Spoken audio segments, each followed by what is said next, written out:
Galera, para responder essa questão aqui, ó. A seguir são fornecidas as estruturas de dois alótropos do carbono. Tá aí as figuras embaixo aí, diamante e grafite, certo? Com relação a esses compostos, marque a alternativa correta. Letra A. Embora sejam os mais conhecidos, esses não são os únicos alótropos naturais do carbono. Galera, tá errado. Nós temos outros alótropos do carbono sim, mas naturais, esses são os únicos, tudo bem? Quais são os outros alótropos? A gente tem, né, o que a gente chama lá de fulerenos. O que são os fulerenos, gente? Os fulerenos nada mais do que são compostos que são formados por carbono exclusivamente, assim como diamante e grafite. Para quem não sabe, o diamante é formado só por carbono e o grafite só por carbono. A diferença entre o diamante e o grafite é a organização. A forma como ele se organiza. Se você olhar aqui, ó, vamos pegar esse carbono que eu estou destacando de rosa aqui. Ele forma essa figura com 4 ligações aqui, todas simples, tá vendo? 4 tracinhos simples, beleza? E essa figura, se você juntar com os carbonos que estão formando aqui, ó, nós formamos meio que uma piramidezinha. Nós formamos uma piramidezinha. Uma pirâmide que tem 4, tudo bem? Que acaba tendo 4 faces, ou 4, né? 4 faces, que a gente chama de tetraedro. Beleza? Então nós temos essa estrutura aqui que a gente pode chamar de tetraedro. Então, o carbono no diamante a gente fala que ele é um carbono tetraédrico. Já no caso do grafite, a gente acaba formando esses anéis que são hexágonos. Então a gente fala que a gente tem uma estrutura que são anéis hexagonais. Então são a forma como eles se ligam, como eles se organizam, são diferentes. Tudo bem? A gente fala aqui que é uma diferença, né? Por causa da estrutura cristalina, da rede cristalina, do retículo cristalino, da forma como os átomos se organizam, resumido, beleza? Então tá, nós temos, como eu falei, os fulerenos, beleza? Nós temos também o grafeno. O que é o grafeno, gente? Nada mais, né, de forma muito simplória, do que o grafite. Só que assim, o grafite, se você olhar aqui, ó, ele é formado por camadas. Nós temos aqui, ó, essa camada, que tá de rosa, beleza? Vou fazer aqui, ó, uma outra camada de verde, beleza? Uma outra camada com anéis hexagonais. São vários anéis hexagonais, beleza? Nós temos essa outra camada de azul aqui, ó. São várias camadas, gente. O grafite ele é formado por várias camadas de átomos. Só que o grafeno ele é formado por apenas uma camada de átomos, uma camada de anéis hexagonais. Então seria de forma bem simplória isso aqui. Mas eles têm aplicações diferentes, têm características bem diferentes, tá bom? Mas beleza. Então, de forma natural, gente, o que a gente tem é o quê? Grafite e diamante. É o que existe na natureza aqui pra gente, tá certo? Existem outros, mas eles são os únicos naturais. Então ele falou aqui que não são. Não, estes são os únicos naturais. O problema é que é o não. Diamante e grafite são os únicos naturais, beleza? Então beleza, vamos lá. Letra B. No diamante, o arranjo tetraédrico, tudo bem? O arranjo tetraédrico dos átomos de carbono confere a este composto uma estrutura bem compacta e, portanto, com elevada resistência. Aí você vai puxar assim, tá? Diamante ele é tetraédrico, beleza? Tetraédrico, acabei de falar aqui. E o diamante ele é conhecido justamente por ser um material bem resistente, né? Bem resistente ao risco. A gente fala que é um elemento muito duro. O que é dureza mesmo? Ser resistente ao risco, beleza? Então, o diamante ele é bem duro, ele é bem resistente ao risco. Então, aí você fala assim, então tá certo. Só que tem um problema aqui, gente, que é o seguinte. Ele fala esse portanto aqui, ó. O portanto, gente, é um conectivo, né, que dá a ideia de consequência. De quê? De que porque ele tem esse arranjo tetraédrico, essa estrutura bem compacta, é que ele tem elevada resistência. E não é por isso. A elevada resistência é por causa das ligações. Ele tem ligações muito fortes. As ligações no diamante são fortes, o que torna o diamante resistente. Não é porque ele tem uma estrutura compacta. Entende aqui? Então o problema aqui é o portanto. Se ele tivesse colocado outro conectivo, estaria certo, beleza? Mas esse portanto aqui dá a ideia de que uma coisa é causada pela outra aqui, beleza? Então, a elevada resistência é causada porque ele tem átomos, tem uma estrutura compacta? Não, ele é resistente porque ele tem ligações muito fortes, ligações muito resistentes, é por isso, beleza? Então tá errado aqui por causa disso. Muita gente durante essa prova, na aplicação dessa prova, acabou marcando isso aqui porque as informações estão corretas ali e no nervosismo da prova a gente não repara isso. Tudo bem? Mas beleza, vamos lá que vocês vão ver que tem outras coisinhas aqui. Vamos lá. Letra C. O diamante é um mau condutor elétrico. Beleza? O diamante não conduz eletricidade. Diferente do grafite. Grafite conduz eletricidade. Inclusive, alguns elementos, alguns materiais que são feitas condução, usam o grafite. Muitas vezes é chamado de grafite, só que outras vezes é chamado de carvão. Alguns motores elétricos têm uma peçazinha que vai se desgastando com o tempo, que é um pedacinho preto, aquilo ali é um grafite. Muitas vezes eu falo assim, o carvão da máquina estragou, o carvão do motor estragou, tem que trocar o carvão. O que é o carvão? É grafite. É porque o grafite ali ele permite a condução de eletricidade, tudo bem? Então, o grafite ele conduz a eletricidade, mas o diamante não. Porém, é um bom condutor térmico. Sim, o diamante ele conduz calor, beleza? Apesar de não conduzir eletricidade, ele conduz calor. Nós dizemos, gente, que todo mundo que conduz eletricidade também conduz calor. Por exemplo, o grafite. Grafite não conduz eletricidade? Então, o grafite também conduz calor. Mas o contrário não é válido. Quem tem elementos, por exemplo, o diamante, que conduz o calor, mas não conduz a eletricidade. Então, nós dizemos que essa afirmativa está certa, que é a nossa resposta aqui. Tudo bem? Beleza. Letra D. O grafite apresenta isotropia quanto à condutividade elétrica. Gente, o que é isotropia? Isotropia, gente, é o contrário de anisotropia.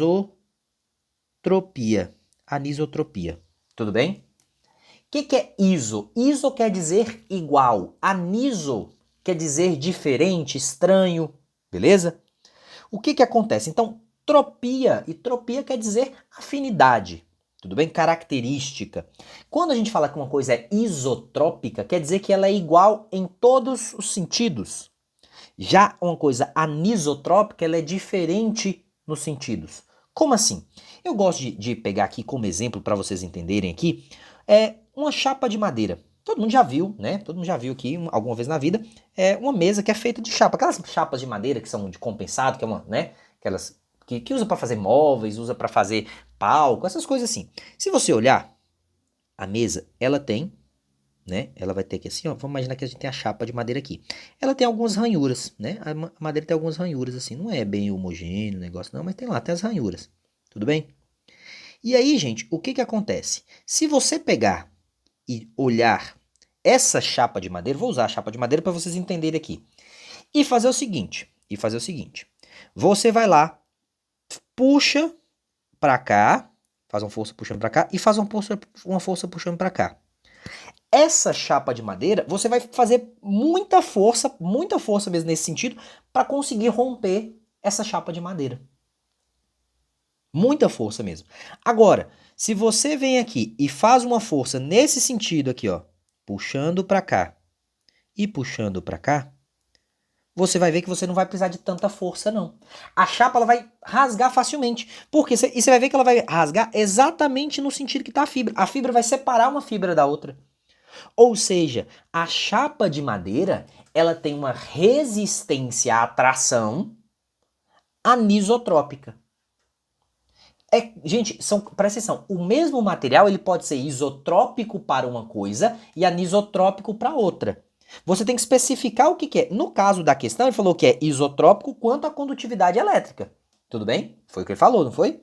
Quanto à condutividade elétrica, beleza? No caso da madeira, eu estou falando que é anisotrópico em relação ao quê? A tração. Se eu fizer uma tração na horizontal, como vocês estão vendo aqui, a madeira resiste. Já na vertical, ela não resiste tanto. Inclusive, gente, é por isso que se vocês forem olhar, não sei se vocês têm acesso, mas se vocês tiverem acesso e curiosidade, pega uma chapa de compensado, né, de madeirite, seja lá como é que se chama aí, e olha para você ver. Você vai ver que ele é feito por camadas. É uma camada de madeira que está com a fibra na horizontal e outra camada de madeira que vem com as fibras na vertical, colada em cima. Colada em cima. Aí vem com as fibrazinhas na vertical aqui, ó. E aí, essas fibrazinhas na vertical, beleza. O que ele faz aqui agora? Ele vai colocar só duas? Não, ele vai lá e coloca mais. Quanto mais espesso, você vai vendo que vai sair mais camadas, gente. Aqueles madeiritos, compensado, né? Tem nomes diferentes aí. É quando você cola uma placa em cima da outra. Tudo bem? Aí, ele vem cá e faz o quê? Coloca outra placa outra placa agora que tem as fibras como? Na horizontal. Que tem as fibras na horizontal. Para que ele faz isso, gente? Porque, olha só, como isso aqui é para ter uma certa resistência, e a gente sabe que isso aqui tem uma resistência só em um sentido, o que acontece? Se eu pegar isso aqui agora e furar isso, sei lá, para que eu vou furar, vou usar, e amarrar agora um material tentando puxar e tentando fazer tração, eu posso fazer tração tanto na vertical quanto na horizontal, que esse material aqui, como essas chapas estão bem coladas, bem unidas, tanto faz eu fazer uma força na vertical quanto na horizontal, que esse material aqui, esse madeirite, esse compensado, vai resistir. Entendeu? Mas assim, quem dá resistência, no caso na horizontal, é a chapa amarela. Quem dá resistência na vertical é a chapa vermelha. Como você colou várias, uma em cima da outra, acaba que o material como um todo tem uma grande resistência. Tudo bem? É um material que é barato e tem grande resistência por causa disso. Por causa desse processo que é feito aqui. Tudo bem? Então, é isso aqui, gente. O que é isotrópico? Então, olha só. Uma chapa sozinha, ela é anisotrópica. Por quê? Porque se você fizer força em um sentido, ela não vai resistir. Fizer força no outro, ela resiste. Agora, se eu pegar esse compensado inteiro, eu posso fazer tanto força na vertical quanto na horizontal, que ele vai resistir. Ou seja, presta atenção, uma chapa, uma laminazinha só, ela era anisotrópica quanto a tração. Agora, o material, o compensado todo, ele é o quê? Isotrópico. Por que ele tem isotropia? Porque agora, como ele tem várias camadas, eu posso puxar ele e tracionar tanto na vertical quanto na horizontal, que ele vai ter uma boa resistência. Deu para entender aqui? Agora, voltando ao grafite. O grafite, gente, o grafeno, você precisa saber assim, eles têm várias características que são anisotrópicas, várias características que são anisotrópicas, entre elas a condutividade elétrica. Dependendo da forma que você colocar o eletrodo no grafite, ele conduz muito bem, como eu falei, é um bom condutor. Mas dependendo da forma que você ligar ele, ele não vai conduzir. Tudo bem? Então a condução, vamos dizer assim, se você colocar o eletrodo na esquerda e o outro na direita, ou seja, na horizontal, certo? A eletricidade passa na horizontal ali, para aquele grafite. Só que se você colocar um eletrodo em cima e um embaixo no grafite, ele não vai conduzir eletricidade. Mas então, mas por que não conduz eletricidade? Porque, nesse caso, nesse exemplo que eu estou dando, o grafite não conduz eletricidade na vertical. Esse material tem grafite, que aí depende, inclusive o trabalho que você vai fazer com grafite lá, depende disso, depende da sua modulação. Ah, eu quero que conduza na vertical, então eu tenho que colocar o grafite de forma que vai conduzir na vertical. Tudo bem? Então, só que se ele conduzir na vertical, ele não vai conduzir na horizontal. Então, a condutividade elétrica do grafite, gente, do grafeno, ela tem essa questão. Ela acontece apenas em uma direção. Em outras direções, ela não vai acontecer de forma igual. E se ela não acontece de forma igual, ele não é iso. Ele é aniso. Tudo bem? Ele é aniso. Beleza? Então é isso, povo. Então o grafite ele é anisotrópico, né? Apresenta anisotropia quanto à condutividade elétrica e não isotropia, tá bom? Então resposta nossa aqui fica sendo letra C, tá bom? É isso, galera. Espero ter ajudado vocês. Vejo vocês em breve. Até mais.